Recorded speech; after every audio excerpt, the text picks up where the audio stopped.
Should I talk?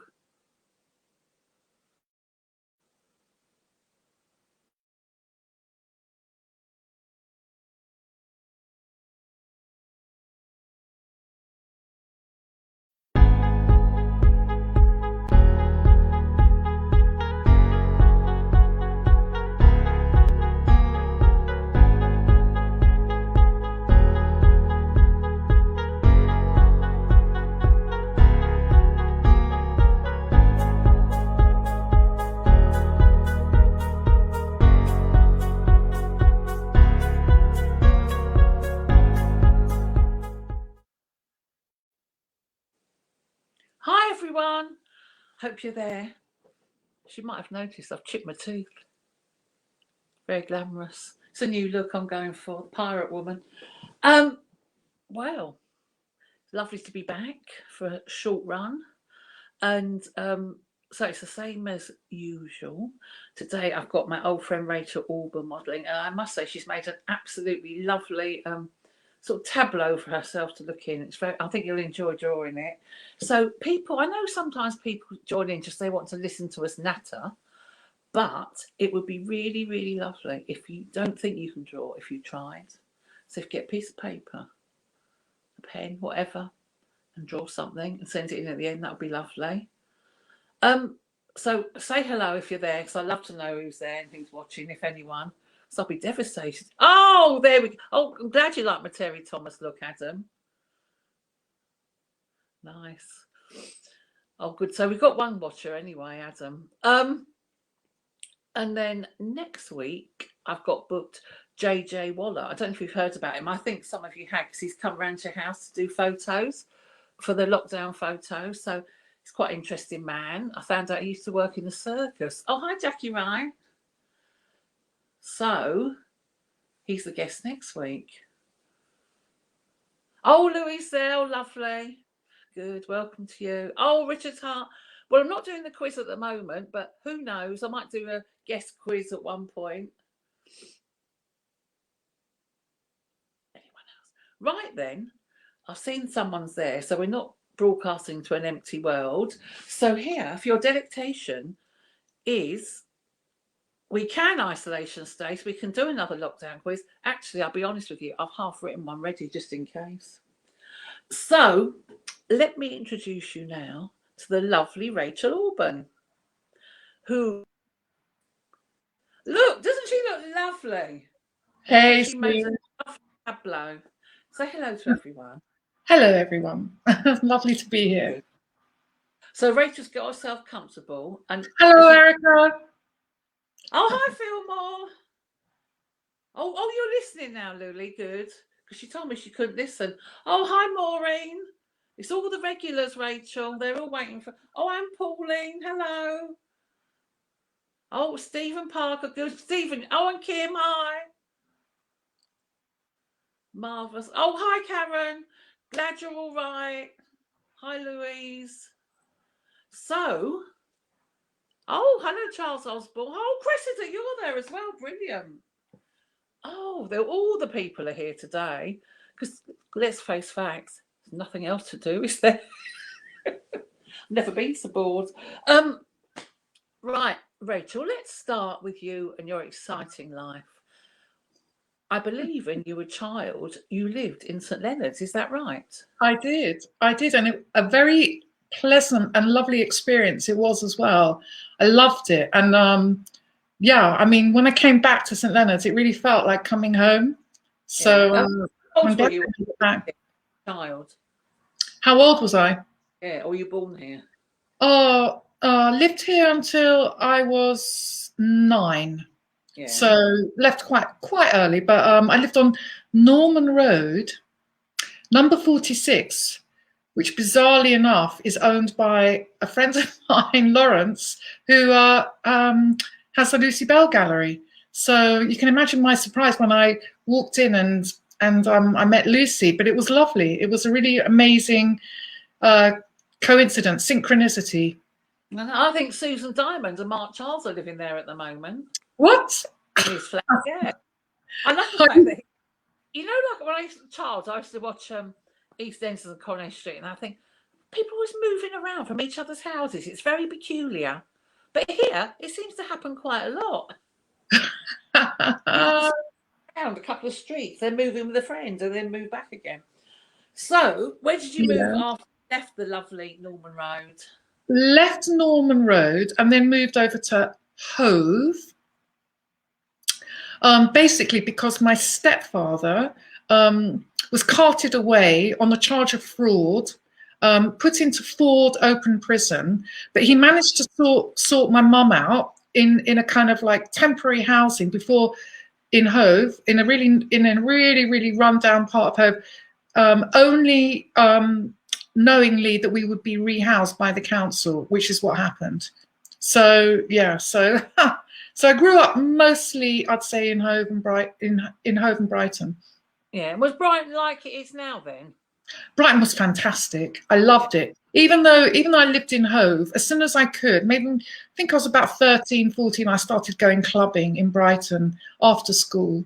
And then I started going to, I guess they were the gay clubs in Brighton. So this would be like mid-70s, early 70s. I started early, yeah. Oh yeah, what a brilliant place to live though and be brought up. Yeah, it was fantastic. And then something drew you to the bright lights of London. Yes, escape from home. Yeah. Escape from the claws of my mother and to Fantasyland and to freedom at Art College, which was... I went to Harrow College of Art. I went to Brighton first for a foundation, and then I went and did 3 years fashion design at Harrow. And how was that? Oh, it was dreadful. I hated it. They threw me out after my second year, only to ask me back because I'd got a summer job working for the fashion designer Djing. I don't know. Do you remember her? Of course I do. Well known for a navy blue.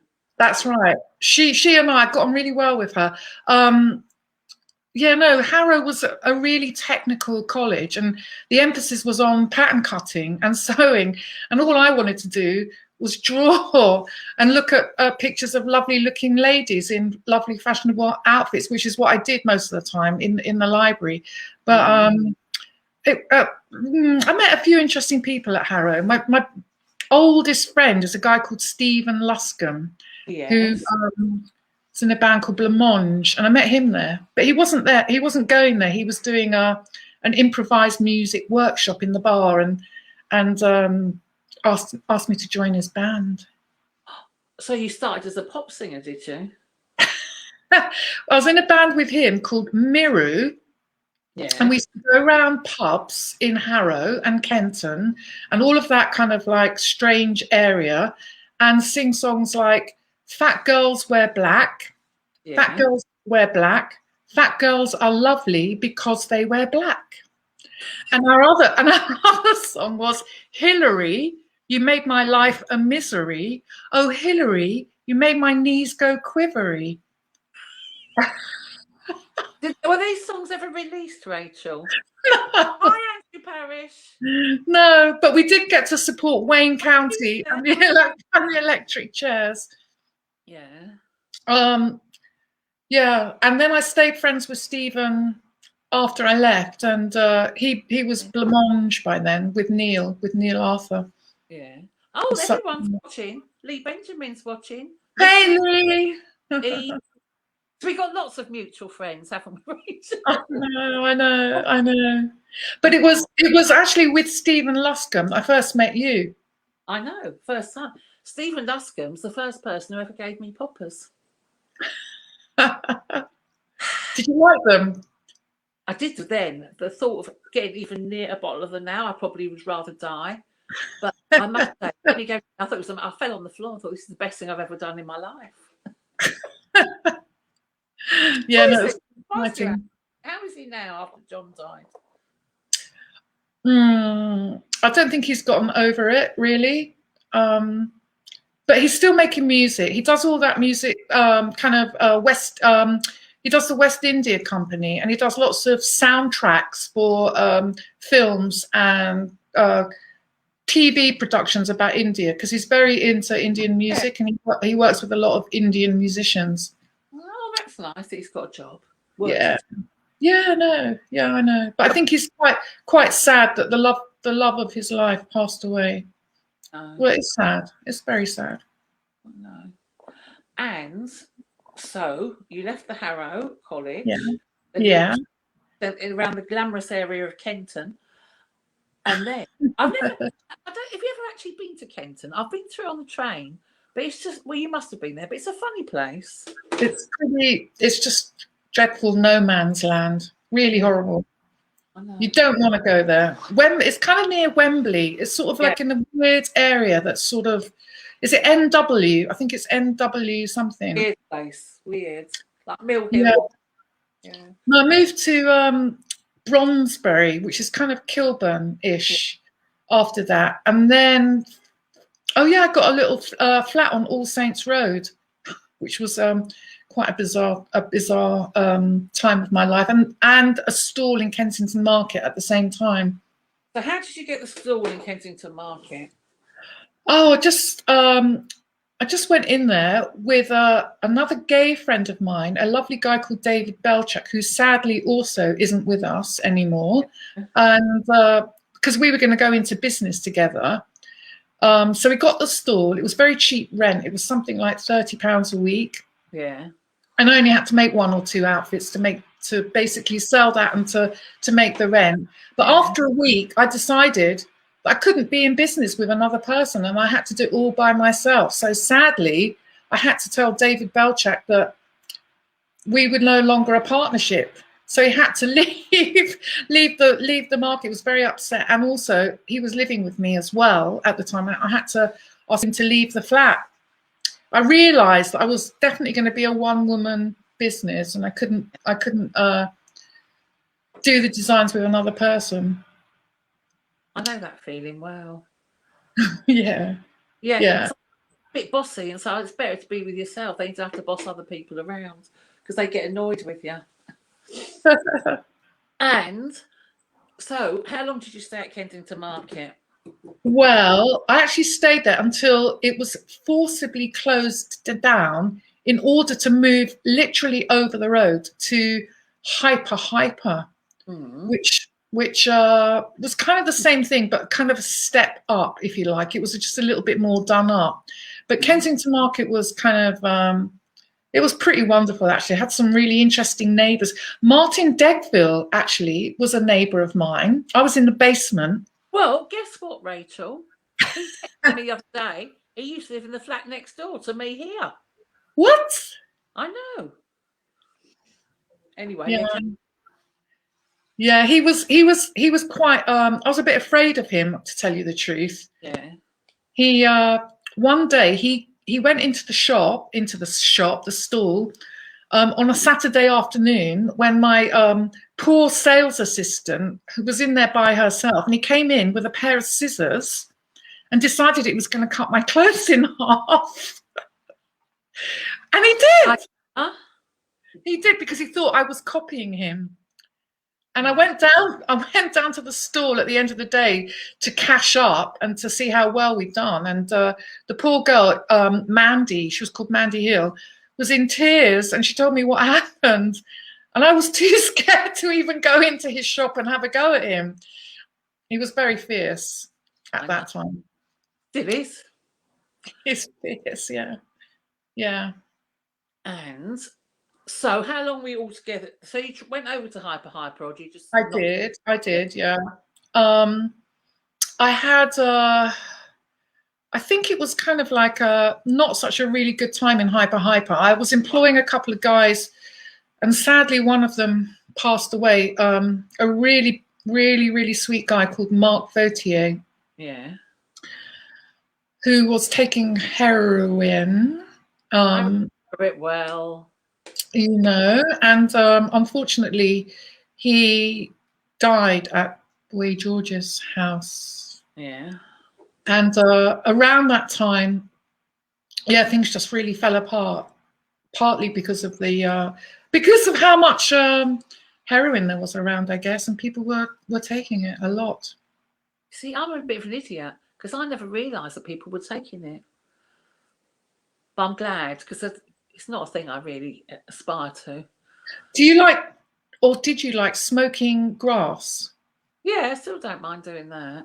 Then you probably would like heroin. I wouldn't. It's just grubby and nasty. I wouldn't be anything snobby. Okay.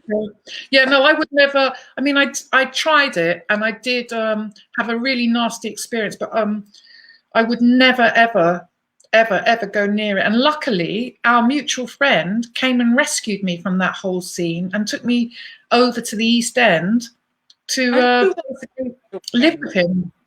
Our friend Lee. Yeah. Yeah.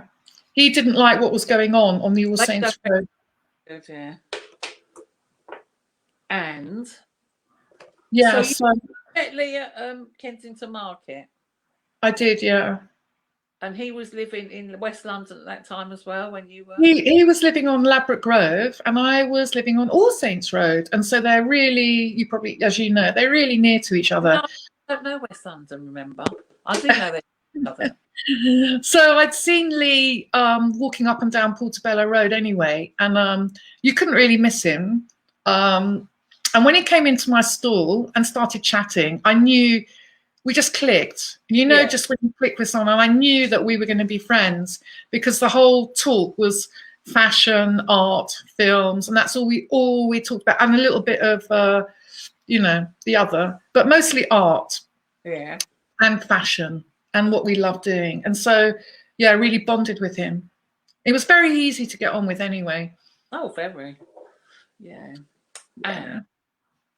So, did you go on the famous trip to New York and Japan with all the young British designers?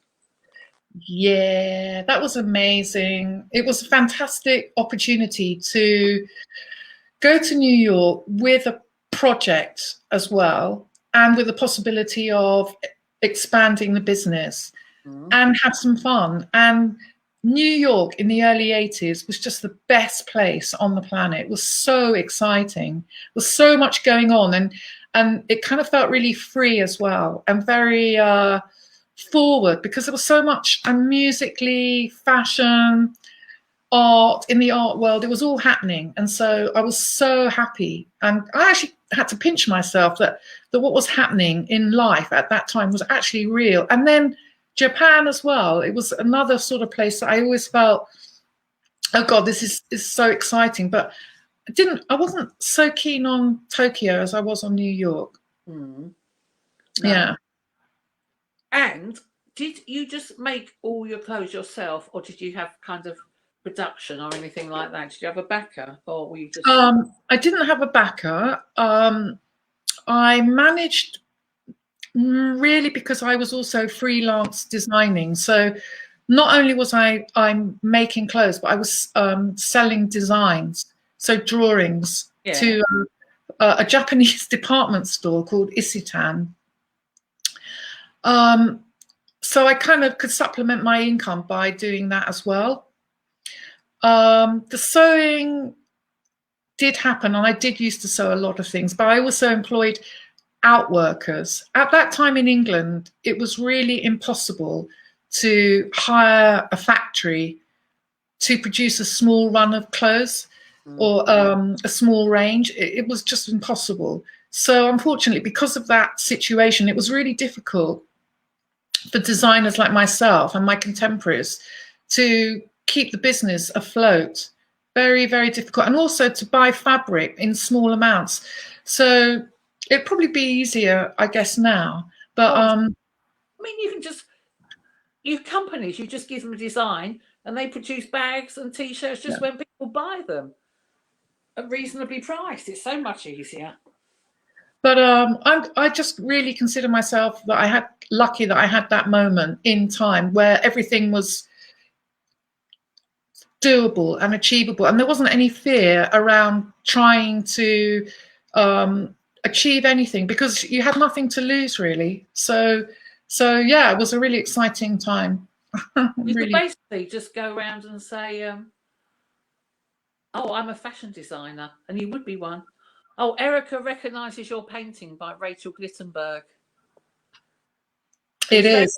I saw it when I went round your house. It was lovely. Because Rachel's just moved, funny enough.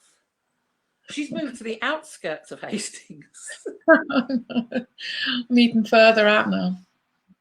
Rachel likes moving. She's always moving and doing I them do. up. I do. Own idol for such matters. So, fashion. Tell us more about your world of fashion then. Did you love magazines? Did I love what? Sorry, darling. Magazines.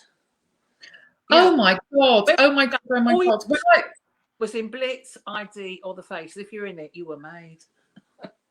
Oh, I didn't think anything of them. To be truthful, no. I was kind of like. I mean, I loved them, but I didn't aspire to be in them. Let's put it that way.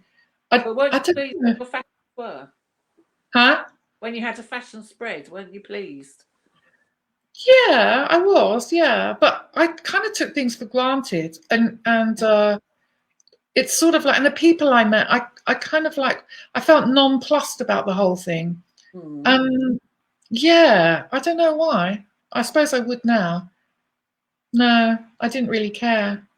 There were a few photographers that I met that I kind of was pleased to have met them. Like, there was this one called Peter Lindbergh, whose work I really loved, and so I was so happy to do a shoot for him for a magazine called Stern, a German magazine. Yeah, it's German. Stern, and yeah, working with photographers that I really liked was really, really fun. But yeah, no, I don't know. I wasn't really that kind of like. Didn't really bother me that much.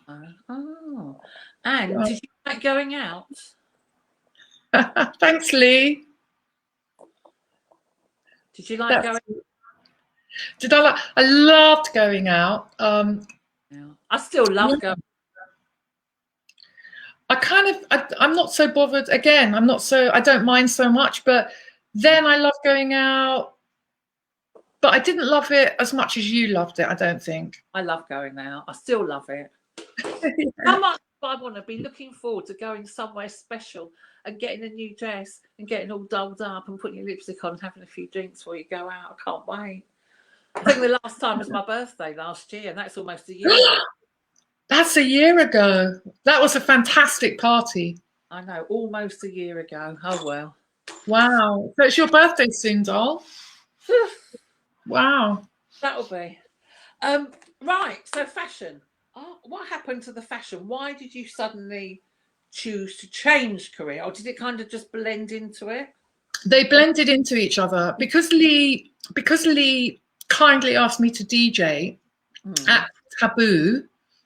Other people kind of picked up on me. I guess I mean, I guess it was quite a novelty back in the early 80s to have girlies DJing. A girl playing records.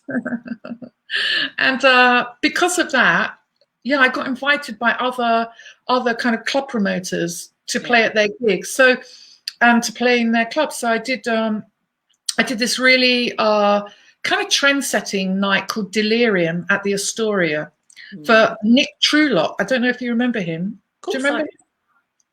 What happened to him? Is he around? I don't know. Because I saw, what's her name? Karen used to go out with him, didn't she? But she doesn't seem to know. Karen Franklin. Oh, yeah. Okay, yeah. That's right. I remember that. And this other guy called Robin King and Spencer Style. And so I got into the house thing a little bit. Yeah. And then, that's right. Wayne Shires asked me to run a night for him after I'd been DJing at Kinky Galinky. I'll tell you actually what it was, Sue. Sorry, I'm going to just change that. All right. There was a guy, a really sweet guy who was working for me sewing called John. And he had a DJ name called John Pleased Women, right? And he started coming into work saying, I've done this and I've done that, and I've been DJing at this and I've been DJing at that. And pretty soon he didn't need to be working for me because he was making so much money wearing beautiful dresses, John Galliano dresses at 700 quid a pot, and kicking his heels up at places like Pushka. I don't remember Pushka. I've heard of it. I went there. Oh, it was another really good fun club, but it was kind of straight. I guess it was on the Yeah. straight thing. And then at the same time, Wayne asked me and another guy called Martin to run a night for him at Bar Industria on a Friday, which was in Hanover Square, Soho. I worked there. You were employed there as well. Oh God! So glamorous jobs. I remember it was a really fun night. And I just made more money on that one night than I had the whole week slaving away over a sewing machine. Plus, it was really good fun, and I really liked it. So it was a life-changing thing. But when that all finished, weirdly enough, I got another DJing job. I just got asked to DJ, and I didn't intend for it to happen like that. Oh. But you know, it's the best way. Yeah, I mean, yeah. That come your way. And so then you went on to make records. How did that happen? That happened because I was DJing at Heaven on a Friday night, which was a wonderful night run by James Horrocks and the React team, and it was called Garage. Yeah. And in fact, Princess Julia, used to DJ before me, so we were kind of upstairs in the Star Bar, and then it would be me, and a lovely sweet guy came in. It was a really, really can I say, life-changing moment, because he said, can you come and work with me? Do you fancy coming to work with me in the studio? Have you ever done studio stuff? And luckily I had, because the fella that I was hooked up with at the time was this guy called John, who had been The Source, and he'd had a big hit with a track called You've Got the Love. Yeah. And he'd actually paid for me to go in a studio with an engineer to show me basically, you know, how things works on the old computer on Cubase. And so because of that, I could work with the other guy, which was really great. And he was called Paul Masterson, and he had various aliases. He was signed by quite a few record companies under different names. And the first track we did got signed to Virgin, and it was called Fee Fi, and we were Candy Girls. We decided that was the name. So from there, it kind of like I just carried on, and I seemed to be able to do it pretty easily. You didn't sort of have a scientific back, or anything, did you? You don't need to. You just need to have rhythm. No. You do. That's it. Exactly. If you know what works on the dance floor, and you kind of realize that there's a pattern to dance tracks, that's really a formula, and I could almost draw it in the construction of making a dance track. It's really easy. But what you really have to do is get really good production and really good sound quality, I guess, is the thing. And and if you're really clever, then you get an original vocal as well, which I didn't do very often. But it's a really, I wish I'd done more of that. Yeah. Were you ever on Top of the Pops? No, I only got to with Candy Girls, we only got as far as number 20 in the national charts. But my partner Paul Masterson was on Top of the Pops quite a bit. He was called Yomanda, and he had this big hit called Synth and Strings. Yeah. And I miss. Were you on Top of the Pops? No. It's one of my never happened now. I'd be happy to be in the audience. Oh. What else? Lee was on Top of the Pops, wasn't he? Doing that dance. Oh, with yeah. Was it Felix, Don't You Want Me? Yeah. That was very exciting. And so you travel all around the world on your music career? Oh God, it was amazing. I mean, it was like I just had, like every country. I'm trying to think of the only place I hadn't DJed was Russia and kind of Eastern Europe. I went to everywhere, China, South America, all over North America, touring, Southeast Asia, Hong Kong. Yeah, I mean, it was amazing. The life of a DJ is amazing. I mean, really, it's just like, what the? But you can get very like physically, emotionally drained because it's very physically tiring. But you get treated as a DJ. You just get treated so well. Yeah. It's like, what? You know. Nice. Oh, Doug from Love Child. Oh my God. Hi, Doug. Wow. Wow, wow, wow. Oh, see now, Diane was my agent in America. She lives in South Carolina or North Carolina. I love the fact we go national. No, Diane. Okay. Japan's always here, and here she is. She popped up. She must have drive Parinot from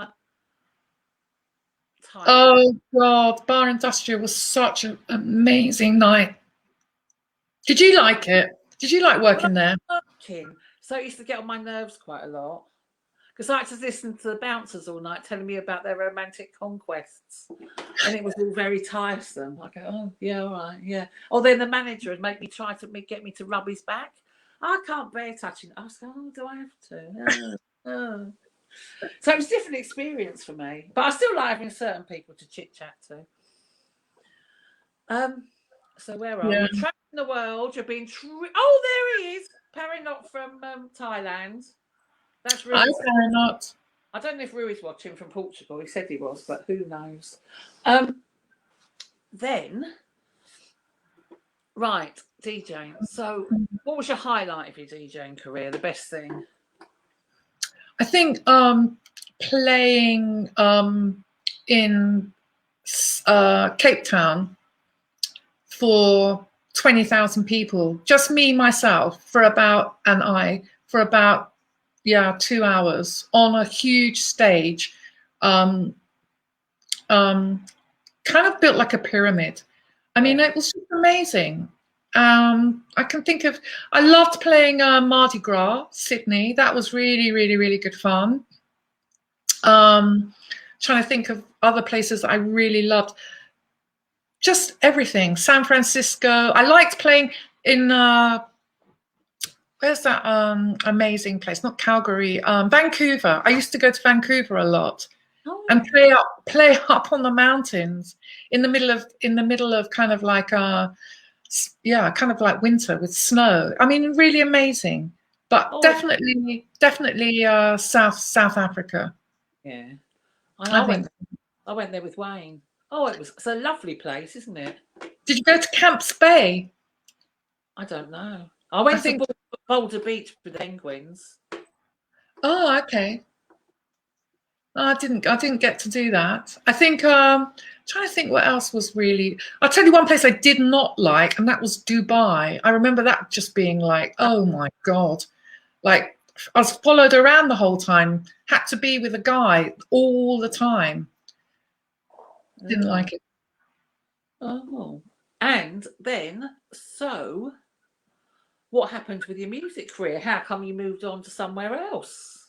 Oh, okay. Well, I'd say around 1998, 1999, I sort of spun out, if that's the right expression. I just started to lose the plot, not for the first time, but really lose the plot. And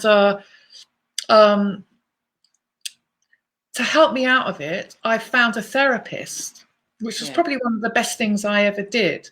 And he gave me this really good piece of advice, which was stop thinking. Yeah.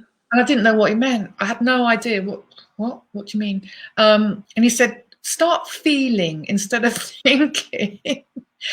I was completely mystified. Anyway, that kind of led to the world of Zen meditation and Krishnamurti. kind of helped me, can I say, calm myself down and to notice kind of like all the stuff that I was thinking and repetitively thinking in a negative way was just a load of like rubbish, basically.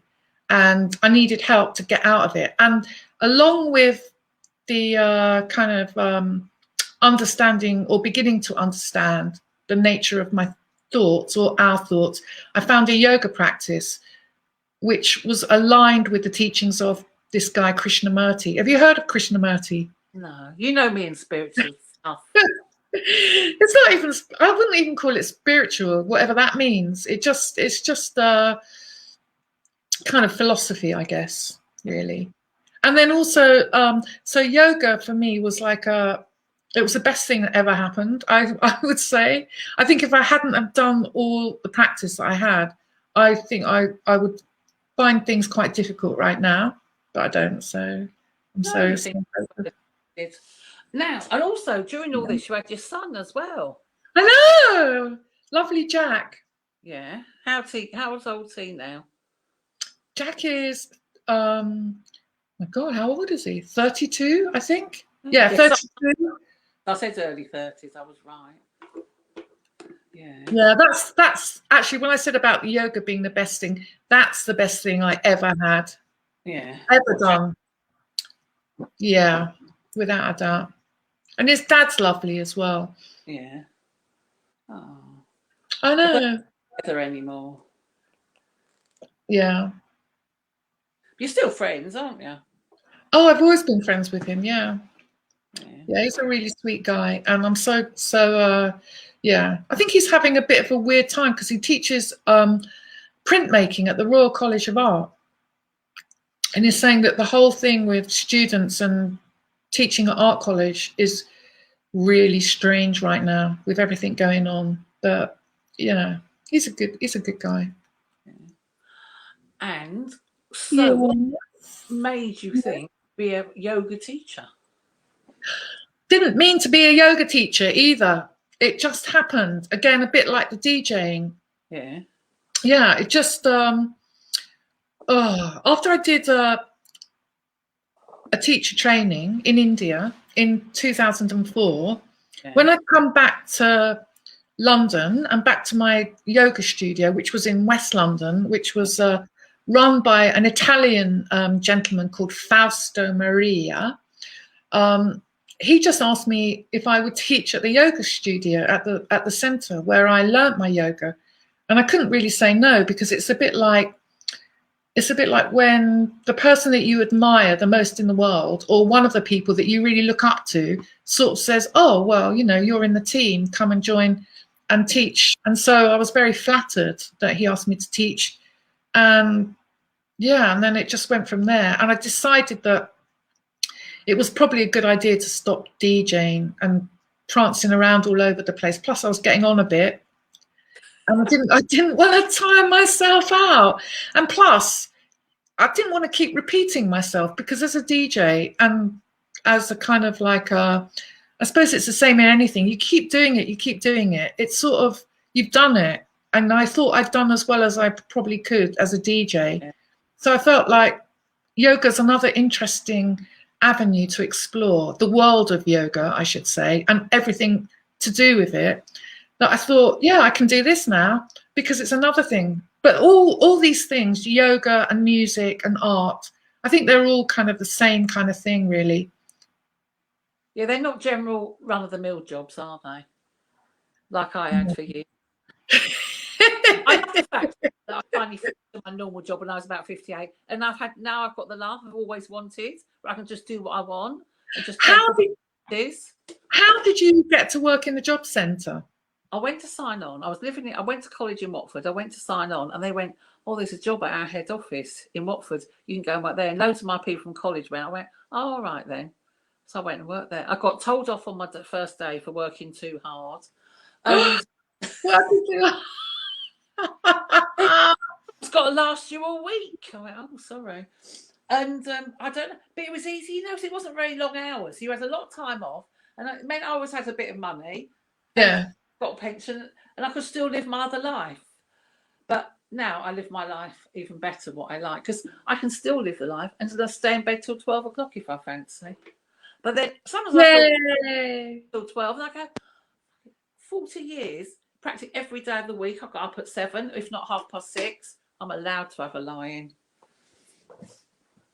Yeah. I would like everyone to be able to do what they want to do all the time. Yeah, but unfortunately, it wouldn't work like that, would it? I don't know. I think it might. You never know. I think that work should not be something that you don't want to do and that you have to do it. I think that's the worst thing, for people to spend their lives doing stuff that they hate doing because they've got to. I mean, I know. I mean, that's what I wish anyway. It's an ideal, Sue. It is an ideal. Maybe one day it will happen. Not with this government, though. Yay. After The Sin, I don't think I can watch any more of The Sin. I've watched one episode. But I feel What did you think? Did you like it? It was all right. I think as we live that life, it's kind of a bit different. But it did seem quite similar to when I was young in London and like going to the Bell and places like that. Oh, yeah. I don't know actually if I can actually watch it at the moment, because what with all these people dying now, I don't know if I can bear watching more people die. Which I'm going to. Is that what's going to happen in it? Well, bound to, isn't it? I don't know. I haven't watched it all, but I think it is, because I know people have watched it all going, they're all crying and that. Oh, I know. But I think it's quite, the vibe of it was quite right. I've only seen one episode. And the clothes they went out, everyone was just hanging around a house to get, is it Harrow Pool? Oh no. I think I'm going to wait till I feel better in myself and we're out of this. I'll tell you what I am watching though, Sue, that you turned me on to. Call My Agent. How fantastic. Oh my God, I love it. Well, after this, I've got the last episode, because it started, I've been really good and I've only watched one episode a day. But I was so desperate to watch the last one. I thought, no, save it for tonight. Something to look forward to. Oh, how fantastic is that, I love her. With her big nose. And how chic love her. It's hilarious. Yeah, so if you haven't seen Call My Agent and you like France, you should watch it. It's about a PR agency for actors, and they bring in people, proper actors are really famous. But first of all, I didn't really realise that, because I'm not up on French actors. But now they've got really, really famous ones in it. So it's very enjoyable. It's very amusing. It's very witty and chic and sophisticated, I'd say. Ooh. And also, you can learn French at the same time. I love it. I know, I do love it as well. And right, so your yoga, you're not, suppose you can't do it at the moment, can you? Yeah, I can do my own practice, but I don't really want to be teaching people. I mean, I don't mind, but you have to really commit to like teaching if you're going to be a proper teacher. So it's that really that I kind of like really, call my agents. Yeah, brilliant. But it is good to share your knowledge. So I kind of like remember that, and people do love it. I know, everyone said you're a brilliant teacher. Yeah, I think I'm all right. Yeah, because what are you concentrating on at the moment? Oh, doing up the place that I moved to. Your favourite thing on earth? Yeah. I'm doing this, I'm doing all that. I go, Rachel, you love it. She goes, yeah, I do. Oh, it's okay, but it's sort of a very difficult challenge to be working in this time because obviously people are staying away, and it's sort of to be very, very careful about how I'm working. But but it's happening slowly but surely. It's just so weird. It's just unreal this time. Like what's going on? It seems so different from the last lockdown to me. Oh yeah. Really? Like, Rachel, what brought you into gardening? My mum, of course. My mum's a really good gardener, although she wouldn't say so. And I think it's like it's same as yoga. You just get so in the moment, and it's something that it's very physical. You're connecting with nature. You're kind of it's just lovely, and you learn stuff about plants and kind of like and trees and flowers, and you make something beautiful, or you make stuff that you can eat. So it's such a rewarding thing. It takes time. It's taught me how to be patient, which was something I'm not very good at, but I'm getting better. Just yeah. Mustard and cress, that grows very quickly. You're a really good gardener. You've got an eye. You really have. But your sweet peas, honestly, they yeah. But I remember. Yeah. I went out in my garden today for once. It was the first time I've been out forever. But did you get bulbs in before Christmas? Yeah. I ordered special ones from Farmer Gracie that advertise on Facebook. But I've got some really interesting. I'm thrilled for them to come up, like tulips that are like ice cream. Oh yeah. Really plants and that. So I'm really excited to see what they are. Because I can't even remember.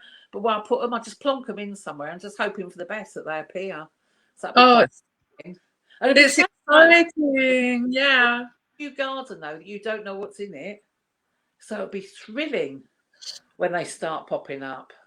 I'm really looking forward to that. I just want spring to hurry up. Oh, but hey ho.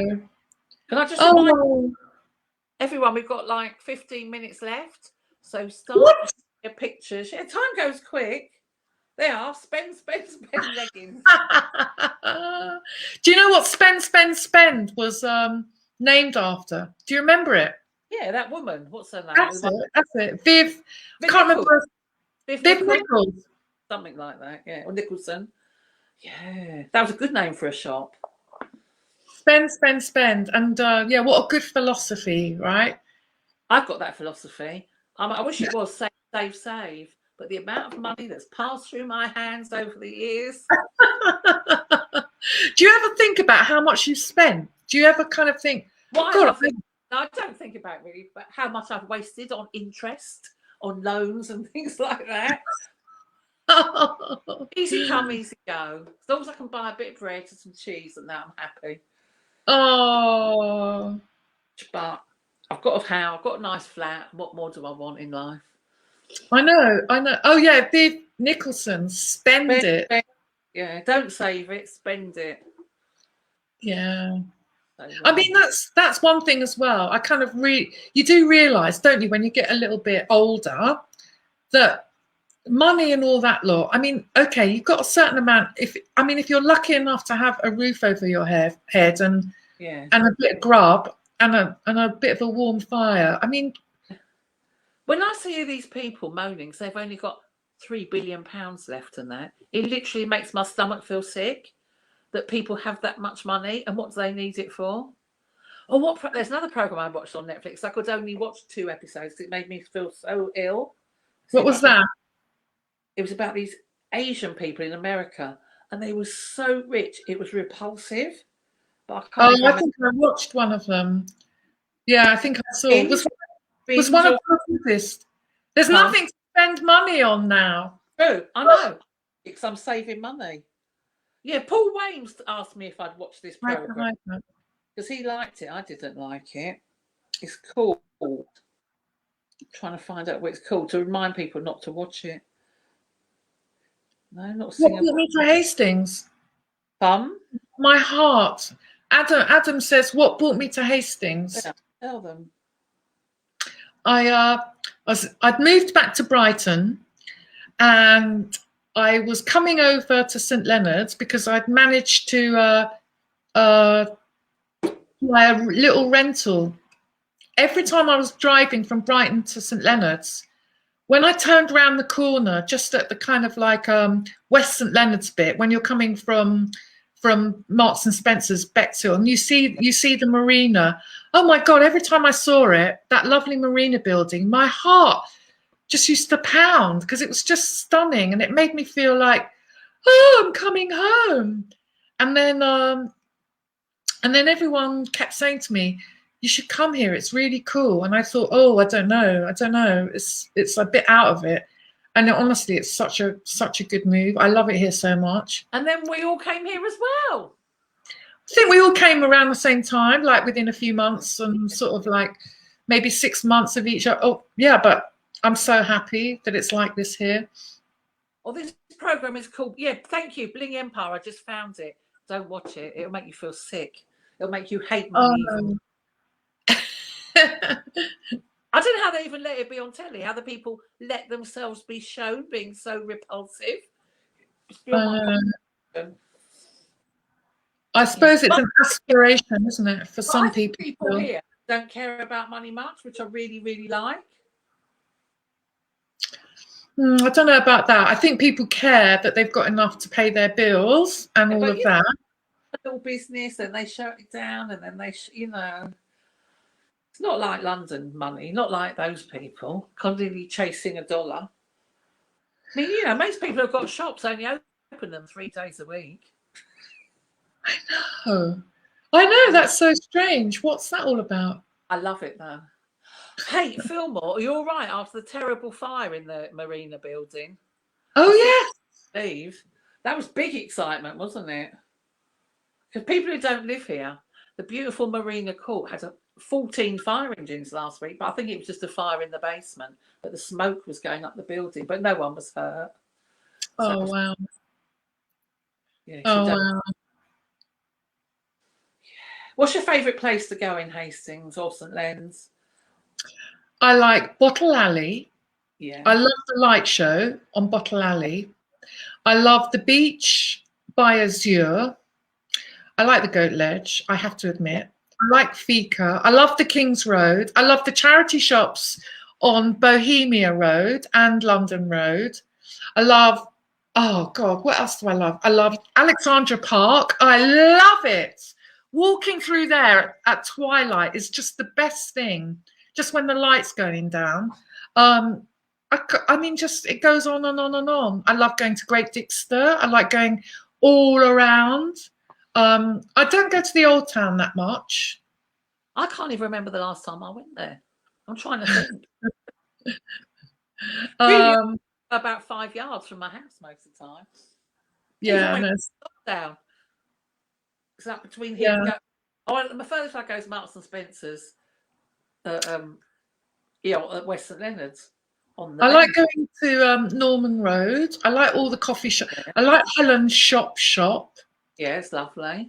Just all of it. All the cafes on the seafront I really love as well. Creativity over cash, definitely. Dan, have you got any pictures left yet?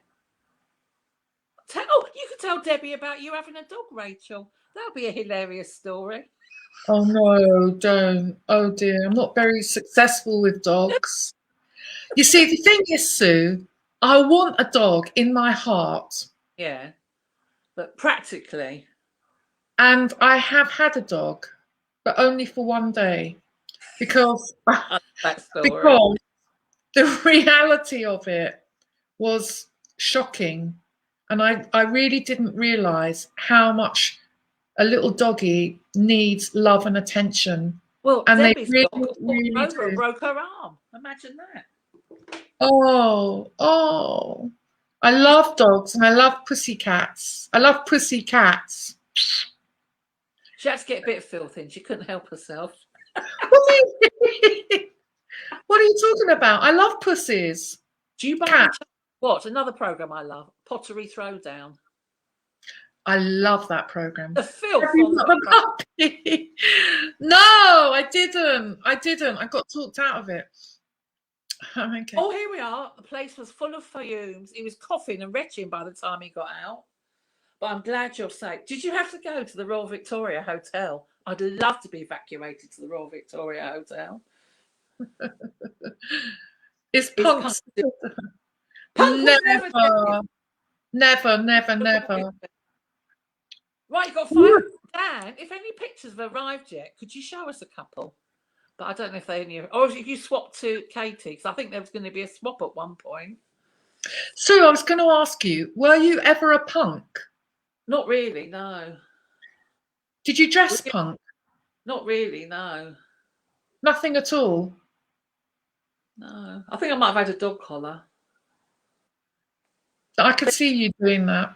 Yeah, but I wasn't really. I was more hippie, you see, when I was a teenager. I was on the hippie side of things because I lived in the suburbs, St Albans, and that was quite hippie-ish. And were you shocked when you first saw punks? I'm not really shocked at anything. So I remember I can still remember now when I was about 6 or 7, and the Beatles came out, and my mum and her friends going, "Look how long their hair is! Look at it!" So, and even then at 7, I was thinking, the hair's not even long. What's the fuss? So I've never really cared what people look like. And I like anyone really who makes an effort and whatever that. Like nothing I love more than an old goth. When you go down Camden Market and there's old goths about 60 or 70 still with the whole outfit on, I love that. And I love to make a little bit of effort and go a bit wacky.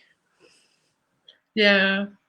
And who was your first pop star that you had a crush on? Well, Rod Stewart. No, Rod Stewart. Well, when you were little, when you were like little, Andy Stewart, who was Scottish, he did the White Heather Club. Oh.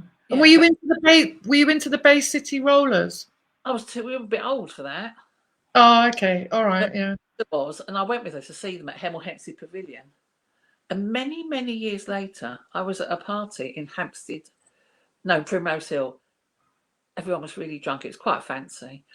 And then this bloke, and I was going, that's Les McEwen. People going, don't talk crap. It's not us, it is. Les McEwen at the back of the road. I went, no. So I went up to him and went, excuse me, are you Les McEwen? He went, yes, I am. He goes, would you like to come into the garden for a snog? So, wow. I went, no, it's all right, thanks, because I believe your wife is over there. How much did I laugh? I was thrilled with that story, though. And because of that, a guy who worked for Heat magazine was at the party, and he goes, I'm going to get you a little job. It wasn't a paid job, but in Heat, they have Spotted magazine where you see famous celebrities. I was. I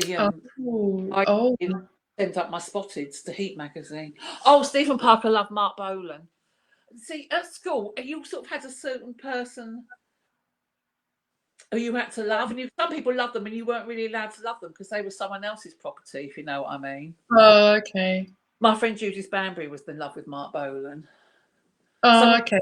David Bowie, so I was allowed to have Rod Stewart. He's a bit. I've still got a fondness for him, but he's a bit naff now. But I still funny one. This old woman. She's like an old woman. That's nothing I love more than a fella with the characteristics of an old woman. That's I used to like boys that look like girls. Oh, I like boys. Do you know, I've always loved a bloke with long hair as well. Still. Did you like David Cassidy? He was a bit too pretty. Oh, okay, yeah. I like Mickey Flynn from T-Rex, the other one. Oh, yeah, I liked him. Yeah. They're all dead though, aren't they? Oh, right. Oh, yeah. He goes to the Royal Vic for a bit, but then went to his shop to make frocks down the King's Road. Oh, did they give you nice refreshments? I'm obsessed with Victoria Hotel, especially last time I went there for afternoon tea. And the sandwiches were made with the crusts of the bread. Not just even with the crust on, but the whole end piece with the crust. They made the sandwiches for after tea with that. Thrilled. Because it was so hilarious. I know, can you believe it? No. Stories. Well, look, Rachel, we're finished. We've had 2 hours. No, 1 hour. How quick did that go? I'm desperate to see some of the pictures. Yeah, I'd like to see. Oh, here's one. That is by David Sands, I think. Am I right? I like to get. Hi, sir. Hi, sir. Yeah, that's by David Sands. Dan swapped into Kate now. Yeah, that's David Sands. The next one. Style. They're good things. Whose is that? Is it? That's Erica Smith. Oh, I love that, Erica, because I love the little comments. They're brilliant. Do you like smoking grass? And you Karen? Yeah, Karen, I like that. You've done me smiling. She's given you a very large mouth. Very nice. Oh, I like that. That is Paul Wames. Yes. Ooh. Oh, good, aren't I? Guessing. And this is the final one that's come in so far. There's more coming in, but I don't have time to put them up. Yeah, okay. Is that Vanessa Crawford? Oh, I like that. Wow, they're really Vanessa. good. But am I right in guessing who it's by? Yeah, that was right. Sorry, I thought you heard me. Yeah, Vanessa Crawford. Yeah, see, I was right. Oh, Vanessa Crawford's a very kind lady. It's like all these friends I've met on here that I don't really know, but it's so nice that we've met through the art thing. Well, everyone, we suppose we better say goodbye, Rachel. Because people have got to go. I put my jacket potato in the oven before we started, so I've got that to look forward to. Good idea. Oh, yeah, definitely. Happy to meet you, because Kim's good friends of yours, isn't she? I love Sittinghurst more than Great Dixter. Okay. Oh, Diane! I love. On Facebook, are you on Facebook Messenger? You have to send it to Isolation Station Hastings. Or you can message it to Rachel on Facebook and she could send it to me, because we'd like to have contributions from America. Oh, thanks, Vanessa. You're so kind. One day I'll meet you in real life as well. Toodles, bye. Bye, Paul. Lovely to see you. Oh, isn't that nice? Oh, thank you, everyone, for watching. Bye, Lee. Benjamin.